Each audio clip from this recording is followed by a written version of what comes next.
been looking forward to this. Now, folks, we got a brand new DC series, and it's for Batman, my second favorite superhero of all time. Now, when I first heard about this series, I wasn't really that into it. I was like, okay, this is probably like another crappy spin-off, because I heard HBO didn't even want it, so they just shipped it off on Amazon Prime. And so, yeah, I didn't expect much of it. But then I saw what the creative team was. Bruce Timm. Bruce Timm is the one behind Batman, the animated series, with Kevin Conroy. Way back then, this is like his second attempt at making a Batman animated series, except for us, and except this one's set in the 1940s. Also, he was working with J.J. Abrams and Matt Reeves. J.J. Abrams is known for his mystery box style of writing, and I thought that could be implemented well into a Batman show and have really interesting mysteries to solve. And also, Matt Reeves, the guy who just made The Batman with Robert Pattinson. And that movie had a great mystery in it, so he has a good 2 cents into all that aspect as well, and also especially with a character like Batman. So I was like, all right, we're kind of cooking here. We're kind of cooking. So let's see what we got. How is season 1? It's mid. It's okay. It's not terrible, but it's not amazing either. I've seen better Batman animations in the past, especially the Batman the Animated Series, which is way better than this. But this is an okay follow-up. It's not completely dog shit. It's not even dog shit at all. I don't even know why I said that. What I did like about this show is that not every episode is connected, except for maybe 2. And this is great because you could just turn on the TV, switch on an episode, and go to town and have fun with it, just like any other animated series back from when we were growing up. And that's amazing. Not everyone needs a connected story, you know? And also, this is being in 1940s. It's very low tech. Like, you could, everything from down to the hats that people wear, the Tommy guns that the crooks use, the low gadgets that Batman uses, because his Batcave is like the most low budget Batcave I've ever seen. He uses like those big blocky machines to analyze crime.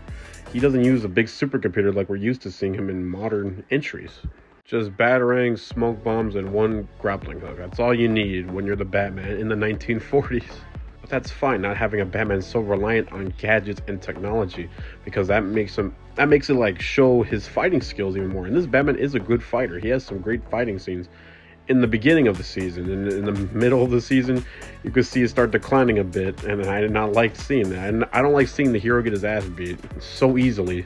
But the mysteries in each episode are really good. I feel like I was on the edge of my seat for some of these, because there's certain villains like Clayface, Gentleman Ghost, Automatopoeia, and Harley Quinn, this version, because like this series also uses classic Batman villains and so underrated. You don't even remember their name Batman villains from the comics that you probably won't even heard about, like Gentleman Ghost, Automatopoeia, and Firebug. And first I was confused on who these people are. I was like, maybe they're just original villains for the show, because I've seen other animated shows for heroes do that, make an original character. But no, these are in fact comic book characters, but they're from the Golden Age, long time ago. And yeah, learning about them now, I was like, oh, that's actually pretty cool, because we get to see what that brings, what kind of stakes that brings to the table. Because we know what to expect from Penguin, Joker, Poison Ivy, all those other guys. We know what to expect from them. But from villains we haven't seen before, it's new territory. Makes it nice, new and fresh, not repetitive. I did like that. And even with the pre-established villains we've known all our lives, they're different. It's like Bruce Timm and his team wanted to make the villains as memorable as they can, but also a new, different, fresh look for each of them, especially Clayface and Harley Quinn. Oh, also the Penguin, or Oswalda Cobblepot, the female Penguin. And Clayface isn't a regular big clay monster like he is in modern media. He's just a face-deformed serial killer. And there's actually a pretty good mystery on it. That whole episode was a really engaging episode with the mystery alone. I was like, wow. And also characters like Harley Quinn. Harley Quinn is actually an interesting one, because when she's Dr. Harleen Quinzel, that's when she's like, oh, hi, oh, happy, oh, lucky, like goofy, like she's supposed to be in Harley Quinn mode. But she's just like that in her everyday human form. But then when she's Harley Quinn, she's very serious. She's very cold. She's very savage-like. I was like, wow, when I heard that, I was like, how's that gonna go? That could be actually kind of crazy. And I have been hearing not a lot of people are sold on these different renditions because I know people want to see what they're familiar with. But I didn't mind it as much because I wanted to see what they could bring to the table, different, fresh looks and takes, because that's very comic book. And I didn't feel like they just put a new coat of paint on the same characters. I did not feel like they got butchered at all, because some people are feeling like they got done like this.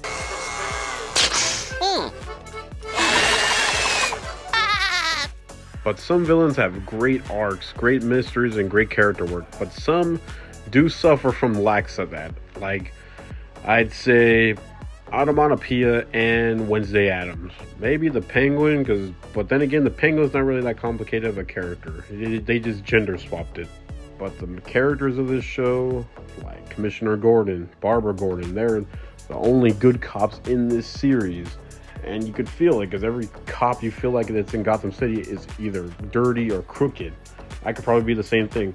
But either way, Commissioner Gordon and Barbara Gordon are the only bright lights in the city. Also, Renee Montoya. But do not ever make Renee Montoya do her own thing in a Batman show, because that was not interesting. That was dog ass. Because when she's a cop, she's cool, she's smart. But then when she's doing her own civilian life, it's like this. There's an emergency with the patient. Oh. Tell you what, meet me later at Hopper's on Wilson and Lowry. We'll pick up where we left off.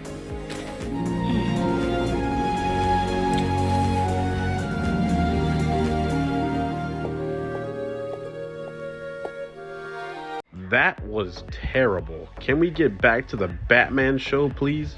Goes absolutely nowhere, that scene. And also, some of the animation and character models, some of them are cool. I do like that. I do like Batman's look. It's very year one. I dig that.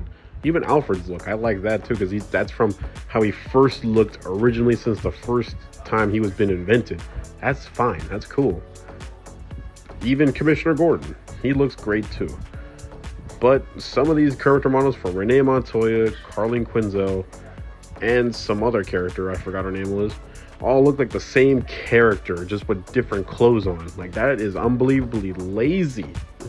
Like these two characters, can you tell who's who? In all honesty, guys, I just say go watch the original. The 90s Batman animation is way better.